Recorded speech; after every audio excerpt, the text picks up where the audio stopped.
తెలుసుకోలే ముంగట సాకల ఐలమ్మన్నారు, తోటి కొమరాయలు, కొమరం భీములు చాలా మంది ఉన్నారు. స్టేజ్ మీద ఉన్నోళ్ళే కాకుండా సరే మాకు మాట్లాడే అవకాశం దొరికింది కాబట్టి మాట్లాడుతున్నాం.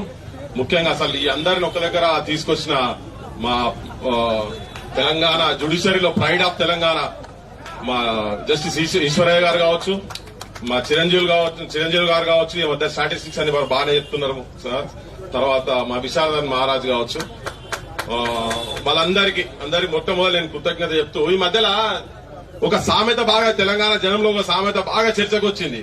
ఈ 42% రిజర్వేషన్ ఒకటి, 9th షెడ్యూల్ ఒకటి, ఇది పెట్టాలన్నప్పుడు బంద్ ఒకటి ప్రకటించారుగా మొన్న. అందరు కనబడరు స్టేజ్ల మీద, ఎవరు చూసినా గానీ బీజేపీ వాళ్ళు, కాంగ్రెస్ వాళ్ళు, నాదంటే నాదని, కమ్యూనిస్ట్ వాళ్ళు, టీఆర్ఎస్ వాళ్ళు మొత్తం జెండాల మీద వేసుకుని అందరు రోడ్ల మీద ఉన్నారు.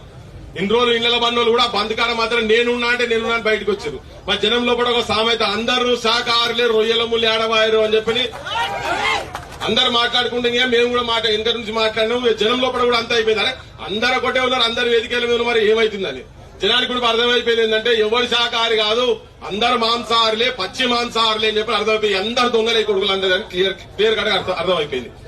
నేను వేదిక మీద ఉన్న పెద్దలకు కావచ్చు, కింద ఎవరన్న పార్టీల వాళ్ళ జెండాలను గుండెలను చెవులలో పెట్టుకుని వచ్చిన వాళ్ళందరినీ దయచేసి నన్ను క్షమించమని చెప్పి కోరుతున్నా. తెలంగాణ ప్రజల తరఫుకెళ్ళి, ఎందుకంటే మధుసూరాచారి గారు ఉన్నారు కాబట్టి వారు నాకు బాగా ఇష్టం, అంటే బాగా ఇష్టం.